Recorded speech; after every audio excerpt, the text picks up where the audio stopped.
Thank you, Nalge sir. Good morning, dear students. I am Advocate Kshitija Rajan Khangte, and it's great honor to have with us the Principal Judge at Family Court Thane, Mrs. Netra Kank Madam, for enlightening us upon the topic of her expertise. Dear students and my fellow colleagues, we all have witnessed Madam's session on 4th February 2024 at VPM's TMC Law College, guiding us upon interpretation of statutes with reference to judgment of the Honorable Supreme Court of India on Vinita Sharma versus Rakesh Sharma and others. Today's session will be in continuance with the aforesaid subject. I am honored to give a quick recap of Madam's introduction. Kank Madam has passed her LLB, being a gold medalist at Pune University, and also holds a merit holder degree during her LLM. Post-education, Madam started her practice in the year 2005, parallelly contributing to her teaching passion. Madam had also commenced her private classes in the year 2005. Madam has a great teaching experience working as a visiting lecturer at MMCC Pune, Bharati Vidyapeeth Pune, and MIT Pune. Speaking of her judiciary career, Madam joined the esteemed judiciary platform as a family court judge in 2019 and was posted at Ahmednagar initially. Madam has been posted in Thane Court since June 2023 and is currently presiding as the Principal Judge Family Court Thane. Madam, we are all eager to learn from you on the said topic. I hereby request Kank Madam to guide us further. Thank you. Interpretation of statutes हा topic continue आता होणार नाहीये. तो फक्त गेल्या वेळच्या रेफरन्समध्ये सांगितलेला topic होता. मॅडम जनरल सब्जेक्टवर बोलणार आहेत. Thank you very much. Good morning, all of you. Honorable Lordship, Jadhav saheb आणि आपले विधी फाउंडेशनचे अध्यक्ष संजय म्हात्रे साहेब आणि समस्त माननीय जे कोणी सगळे सदस्य आहेत व्यासपीठावर, माननीय सदस्य आणि समोर जमलेला समस्त स्टुडंट वर्ग प्लस वकील वर्ग, मी आत्ता थोडा वेळ मला आपले माननीय न्यायमूर्ती यांच्यासोबत काही इंटरॅक्शन करायची संधी मिळाली. त्यांचे काही गोष्टी त्यांच्याकडून काही आम्हाला ऐकायला मिळालं. तेव्हा असं कळलं की त्यांच्यामध्ये एक खूप आपण म्हणतो ना की विद्या विनयेन शोभते. तर अत्यंत आपल्याला माहिती आहे ते आज लॉर्डशिप आहेत, मोठ्या पदावर आहेत, पण त्यांचा जो जर्नी आत्ता मी ऐकला, खरंच सर इतका सुंदर जर्नी. आणि आत्ता प्रत्येक म्हणजे सिनियर वकील असो, ज्युनियर वकील असो, त्यांनी ज्या पद्धतीने इथे त्यांचं वेलकम केलेलं आहे ते अत्यंत म्हणजे कौतुकास्पद आहे सर. आणि त्याच्या पुढे म्हणजे आपलं विधी फाउंडेशनतर्फे जे हा उपक्रम राबवला जात आहे, विद्यार्थींच्या पुढच्या त्यांना जे प्रोत्साहन दिलं जात आहे ते पण खरोखर कौतुकास्पद आहे. आणि असेच कार्यक्रम म्हणजे आता 14वा आहे, आत्ता सांगण्यात आलं हा 14वं वर्ष आहे. तर त्यामध्ये म्हणजे खरंच कौतुकास्पद कामगिरी आहे ही. आणि ह्यातून विद्यार्थ्यांना पुढे पुढे प्रोत्साहन तर मिळतंच आहे. आणि आज मी खूप वर्ष म्हणजे ज्युडिशरीमध्ये येण्याच्या अगोदर जेव्हा व्हिजिटिंग लेक्चरर म्हणून काम केलेलं आहे किंवा क्लासेस जेव्हा कंडक्ट केलेले आहेत, त्यामुळे जेव्हा विद्यार्थी वर्ग समोर दिसतो तेव्हा अजून छान वाटतं. आणि आजही मला आज तसंच फिलिंग येत आहे, सगळे विद्यार्थी समस्त समोर दिसत आहेत. मॅट्रिमोनियल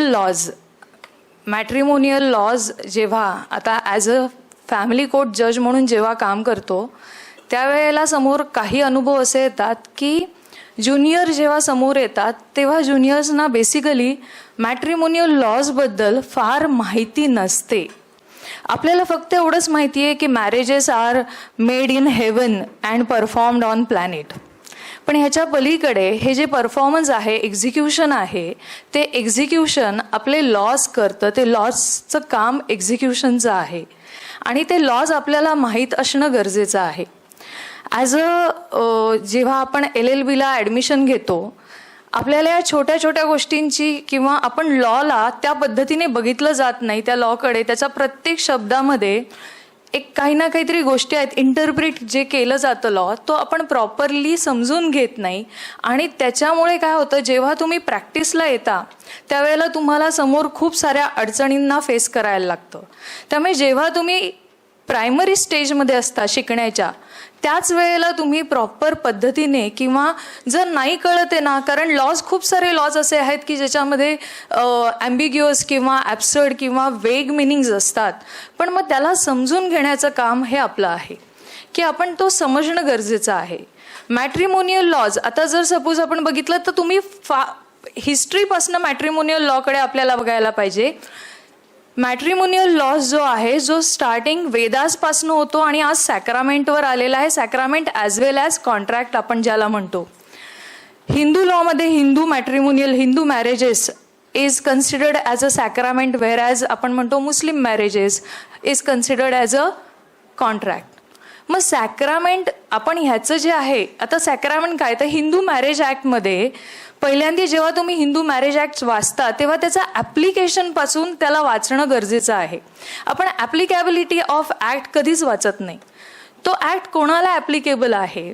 इवन खूप वेळेला अशा केसेस येतात समोर की लग्न झालेलं असतं प्रायर हिंदू मॅरेजनुसार, आणि नंतर तुम्ही त्याच्या पुढे किंवा अगोदर झालेले स्पेशल मॅरेज ॲक्टनुसार, आणि परत पार्टीज लग्न परफॉर्म करतात हिंदू मॅरेजनुसार.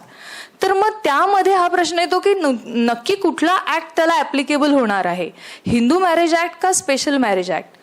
लक्षात ठेवा, लग्न जे आहे, एकदा लग्न झालं ज्या ॲक्टनुसार झालं, जो ॲक्ट आपल्याला ॲप्लिकेबल आहे, हिंदू दोन व्यक्ती जर हिंदूज असतील आणि जर त्यांनी सेक्शन 7 ऑफ हिंदू मॅरेज ॲक्टनुसार परफॉर्मन्स ऑफ सेरेमनीज झालेल्या आहेत, तर ऑब्व्हियसली त्यांना हिंदू मॅरेज ॲक्ट ॲप्लिकेबल होणार आहे. त्यासाठी तुम्हाला इवन, आणि जर स्पेशल मॅरेजने जर लग्न झालं असेल तर स्पेशल मॅरेज ॲक्ट ॲप्लिकेबल होणार आहे. फर्स्ट लग्न ज्या डेटला झालेलं आहे, फर्स्ट लग्न जेव्हा झालेलं आहे, तो ॲक्ट प्रिवेल होतो. मग नंतर सेकंड टाईम, थर्ड टाईम खूप सारे इवन इंटरकास्ट मॅरेजेस असतात, इंटर रिलिजियस मॅरेजेस असतात, ज्याच्यामध्ये पहिलं लग्न स्पेशल मॅरेजने होतं, दुसरं लग्न एकाच्या रिलिजननुसार करतं, तिसरं लग्न तिसऱ्याच्या रिलिजननुसार करतं. पण याच्यामध्ये पहिलं लग्न हे नेहमी स्पेशल मॅरेजनेच परफॉर्म झालेलं आहे. So in that case only special marriage act is applicable. So हा बेसिक, ज्याला आपण म्हणतो की बेसिक प्रायमरी क्वेश्चन जेव्हा आमच्या समोर येतो तेव्हा हे प्रत्येक ज्युनियरने समजणं गरजेचं आहे, सुरुवात करणं गरजेचं आहे. म्हणजे शिकताना हे बघायला पाहिजे की ॲप्लिकेशन ऑफ ॲक्ट काय, this act is applicable to whom, whether it is Hindu act, whether it is Parsi, Christian or Muslim act, it is applicable to whom. So start with that. Thereafter खूप सारे असे issues आहेत. आत्ता सध्या जेव्हा म्हणजे तुम्ही शिकत राहता त्यावेळेला तुम्हाला, मला जे जाणवलंय, वॉइड मॅरेज, वॉइडेबल मॅरेज, याच्यातला डिफरन्स आपल्याला कळत नाही. मी जास्त वेळ घेणार नाही कारण we all are eager to listen honourable lordship. मी फार वेळ घेत नाही आहे. फक्त काही गोष्टी ज्या आहेत मॅट्रिमोनियल लॉजच्या बाबतीतल्या की ज्यामध्ये ह्या साऱ्या, हे काही loopholes as a family court जज म्हणून जेव्हा आम्ही तिथे बसलेलो आहोत त्यावेळेला जे काही लूपहोल्स आम्हाला समोर दिसत आहेत त्याच्या बाबतीत मी बोलते की वॉइड मॅरेज, वॉइडेबल मॅरेज यातला डिफरन्सच माहीत नाही आहे. What is void marriage, what is voidable marriage. Void marriages are void, null and void from the beginning, whereas voidable marriage are since beginning they are valid and after passing decree of the court that marriage is considered as annulled or is to be annulled by the decree of the court. So ह्या गोष्टींमधला difference काय केलं जातं, void आणि voidable. आम्ही मागताना दोन्ही आम्ही मागतो, void और वॉइडेबल. ग्राउंड कुठलं असतं, ग्राउंड तिसरंच असतं. ग्राउंड असेल सेक्शन 12 फॅमिली हिंदू मॅरेज ॲक्टचं की आमचं मॅरेज किंवा कन्झ्युम झालं नाही आहे मॅरेज, तर त्या केसमध्ये तुम्ही सेक्शन 11 मागता, सेक्शन 12 खाली येत नाही, सेक्शन 11 खाली येता. तर ह्या छोट्या छोट्या गोष्टी आहेत, समजून घ्या याच्यामध्ये की सेक्शन 11 कधी ॲप्लिकेबल होतं. सेक्शन 5 जे आहे हिंदू मॅरेज ॲक्टचं, section 5 speaks about 5 conditions. Neither first one is the neither party should have spouse living at the time of marriage. Second condition is neither parties ज्याच्यामध्ये unsound mind नसलं पाहिजे. Third is bridegroom should have completed the age of 21 years and bride should have completed the age of 18 years. Fourth condition is neither party should be within degree of prohibited relationship, and fifth one is neither party should have subinda relationship.